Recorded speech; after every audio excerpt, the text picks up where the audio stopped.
Greetings and welcome to another edition of the Pedalshift Project. The Pedalshift Project is a series of conversations, thoughts, and experiments around the bike touring lifestyle. From tips and tricks to ideas on how to ride your ride. Let's shrink the world by bike.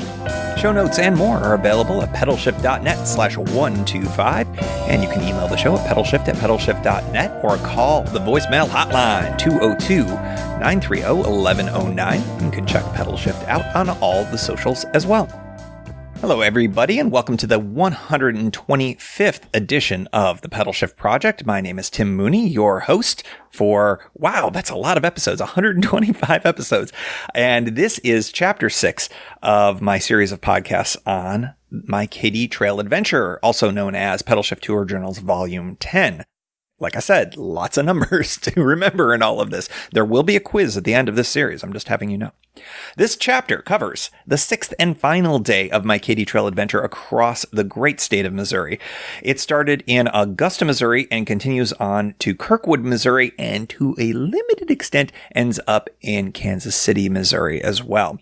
If you missed the other chapters, they're at Pedalshift Projects numbers 118, 119, 121, 123, and 124. A little bit of housekeeping. We're back on weekly releases, which you probably noticed. So June's Podapalooza was very exciting, but it was a lot of work by yours truly, just going to say. But it was a lot of fun. I was really glad to, rather than just do one enormously long podcast, which I just think would have been too much. I really enjoyed doing this in a chapterized format. I hope you did too. I know this sort of lasted a while after the end of the tour, but I really thought it ended up being better listening. Let me know what you think about that, because I'm inclined to do storytelling for the longer tours this way. Let me know what you think. The other thing that I want you to know is that next week's show will be kind of a coda, an epilogue, if you will, and it will be covering all of my takeaways from a really fun adventure on the Katy Trail. That's going to be done here in studio, aka my house, or condo, or whatever you want to call this thing. And that's going to be next week's show. And just sort of a bit of a sum up. I mean, obviously you got all the kind of day-to-day details, but maybe a little more of a global perspective on it.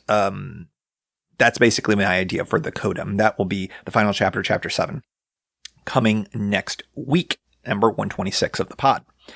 Also, I hope you've had a chance to watch some of the videos from the ride. If not, go check them out. They're they're in the show notes, all of the show notes for any of the shows. For this one, it's of course pedalshift.net/125, and they're all also on YouTube as well. I'm getting kind of the hang of a style that I like for these videos, and I think it's the one I'm going to adopt. So if you like what you're watching, make sure to subscribe, go over and give the thumbs up on any of the videos that you dig over on YouTube. That's, of course, just the Pedalshift channel. You can just type in Pedalshift. It'll get you there. There's also, of course, a link through the website at pedalshift.net as well. More to come for sure. I really kind of liked doing the video angle on things. And I'm happy to say that it didn't take away from my ability to do the audio stuff as well. I mean, the first love for me is to do this via audio, but it wasn't too hard to add on the video stuff, and I really want to keep doing it. So that is more to come as well. Go check that all out at pedalshift.net or at YouTube. My final day of riding on tour it's always a little bit hard to accept. I usually feel like I just started. I don't know about you guys, but that's kind of how it is at the end of any kind of given tour. Sometimes it's not far from the truth, too.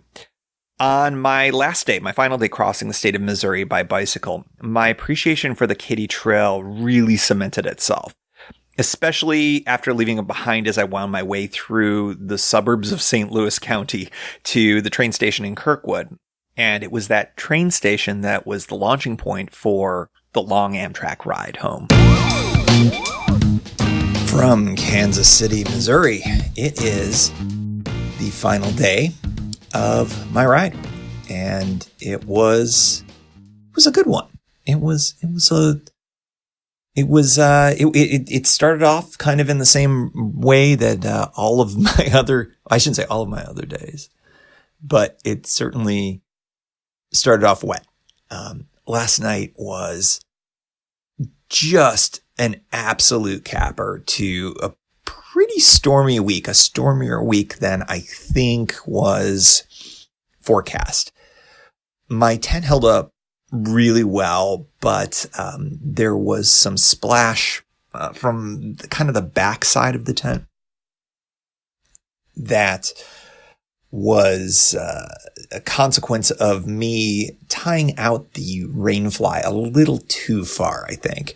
It turned out fine. I need to remember when I know that a storm is coming, like there was last night, and there was thunder and quite a bit of rain, that I need to stake the tent flap down much closer to the tent rather than splay it out. When you splay it out, it maximizes airflow, which is great on hot nights. And that's not what last night was. Last night was more about the rain. So I just have to be smarter about that, and adjust accordingly. Other than that, the tent's doing really well. And, I got to figure out how many seasons this has been, but, my tent gets really heavy use, and, I think that it's just held up remarkably well. And I know that when this tent does eventually go, that I do want to replace it. And I think probably replace it with the same brand. And I'm sort of toying with getting one before the end of this season, because I think I just want to have it stored in case Alps decides to change the tent and changes it in a way that I don't like. So I'm sort of toying with doing that. It's the Alps Mountaineering Zephyr 2. It's a 2-person tent. And I think bang for the buck, and the weight and all the combination of factors. It's not the lightest. It's not the least expensive tent, but boy, I tell you what, it's inexpensive for what you get. And, it has gotten me through a lot of different things. The one thing I'll say is the guys from Michigan, also were rocking Alps tents, believe it or not. And one of them had a 2-person tent that had a more green fly. And I may look into that because, as you know, I dearly love my orange. However, to be a little bit more stealth, it'd be nice to have green. So I think I may look into that. I really love the campground. It's Klondike Campground. It's run by St. Charles County. It is really fantastic. I think probably the best county campground I've ever been to. The downside, of course, is you got to kind of go up a pretty steep trail, but it is paved. It reminds me of, and I've never gone up it because I've been warned away from it so much, the pathway up at Ohio Pile to the campground. Except it is much shorter and it's paved as opposed to being long, steep, windy, and rocky like Ohio Pile. I don't think I've ever run into any cycling tourist, bike packer, whatever, who hasn't said, I regret going to Ohio Pile, because of the push up. So yeah, I think Klondike, on the other hand, was absolutely excellent. And the last real camping opportunity before St. Louis. So, it was timed perfectly, and you're really close to some beer and some other things as well. This morning, I said farewell to the Michigan guys. It was funny to have, this feels like forever ago, but when I put out the sweater episode, the best of, it was released literally the same day that they found my cycling gloves that I left behind at the first campground in Windsor. And they caught up with me and had them with me, and knowing that they would probably catch up with me. And it was just another reminder, that people who bicycle tour are pretty cool, and we all take care of each other. And I think that you want to pay that forward if you've got that opportunity. So I really appreciated that, and I appreciated running into them all across the state. It was pretty cool. Today I went to Defiance, and as I have mentioned, there's a bike shop there, not far off the trail, very close, and the folks over in Sedalia were going to ship my top tube bag. In fact, said that they had shipped it. Turns out the bag never got there. The shop in Sedalia is going to be shipping it to DC, which is fantastic.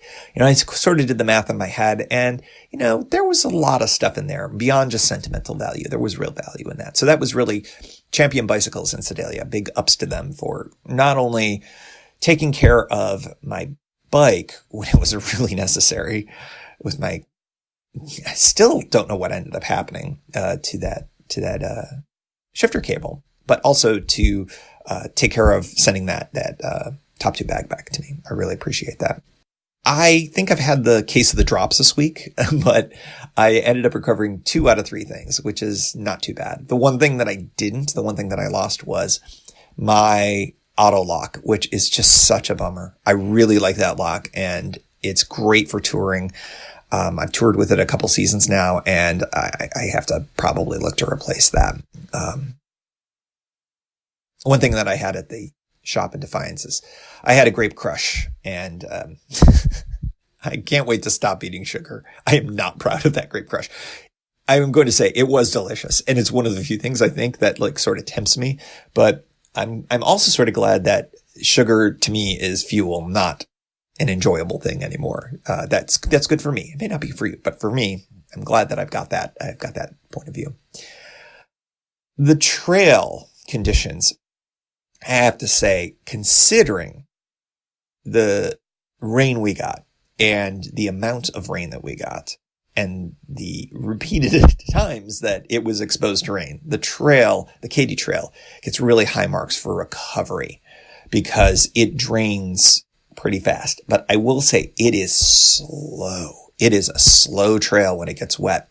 It gets soft quickly. And that's probably why it drains so well. There's probably just a lot of space for water to go through. But also when it's occupied with water, it just gets a little bit on the slushier side, for lack of a better way to put it. I understand that the CNO has gotten really hammered by storms this week, and there are going to be some additional tours due to a washout. I haven't heard too much more beyond that. But I'm not looking forward to going back I'm looking forward to going back, and riding the CNO, but I'm not looking forward to seeing what kind of damage that could be done. So all these storms that are happening here in Missouri, heading to DC and to Cumberland and all in between, that trail sometimes, takes a beating. So we'll see what happens with that. But the Katy, I'm going to give it high marks for its drainability. I'm going to give it expected marks for when it's wet, the deal you get with that. So, I think I've been pretty clear on all of that. It's a wonderful surface. The back half of the ride today was in St. Louis County. You cross over the Missouri River for a final time, and you're in St. Louis County at that point. The first 10 miles were really fun and beautiful. You go by a lake, you're on a ton of dedicated bike paths. It was really nice, and I enjoyed it quite a bit. Then it sort of transitioned into a suburban area. It was the suburbs, and it was very car heavy, and it got a little messier. It was also really muggy and pretty hot, so I was a sweaty mess. And while I was tempted to go to this all noodle place, I realized I was a notch away from basically being a super fun site. So I went to the Walgreens and I got a bunch of Cheetos and I think a soda. Again, not proud of my eating, but it was necessary because I was in a calorie deficit and I needed some calories, and I was in no condition to be in a public space for more than a few minutes to check out at a Walgreens. So that's how that all went. The neighborhoods, after that point, and I have to say, I want to give another shout out to, I think it was Kathy. I wish I could remember. I'm pretty sure it was Kathy, who's from Kirkwood, who gave me this really great route. It was really windy and went through all suburban residential streets, and it worked like a charm. It wasn't the most fun ride, but it was super effective. After the Walgreens and kind of working my way back towards Kirkwood, I went through, and I wish I knew which specific suburb it was, but it was a very well-to-do, wealthy suburb. And as I was going around the corner by one of the really large, glorious homes, there was a giant full-size giraffe statue. I think I put the picture in Instagram. If I didn't, I should. It was kind of like a what kind of moment. It was kind of funny. Yeah, it was interesting. I crossed over into Kirkwood, and immediately it goes from sort of, Richie Rich mansions, Richie Rich, the comic book character, not a denigrating term. And the homes suddenly went boom back to like sort of middle class, kind of reminds me of my hometown a little bit. And as I was going through it, I had made good enough time that I had plenty of time, but I also didn't have a lock. So I was starting to get to a place where it was sort of like, I don't feel comfortable leaving my bike unlocked. In really rural communities, for whatever reason, I feel comfortable doing it. As soon as I get into a suburb, even a nicer suburb, I like, you know what, this is where bike thefts are more likely to happen. I don't know if I have statistical evidence for that, but that's how I feel, at least in my head. So I really couldn't go around the area leaving my bike unattended and feel super comfortable. I stopped in at one, kind of a convenience store. And, I felt okay there because I was in and out and came back out, and there was a bench, and I sat there for a while and got some food and kind of cooled down and made myself feel better. And then I finished the rest of the way to the train station. And by the time I got there, I was realizing, this is definitely not a place where I feel comfortable leaving my bike unattended, unlocked.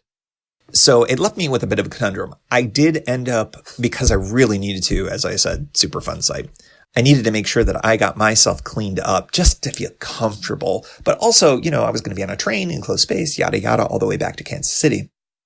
So I went into the bathroom there and did a full-on sink shower, which I don't like to do in public spaces. But I made sure that I cleaned myself up, and then I really cleaned up so that it is in a better shape than it was when I got in there.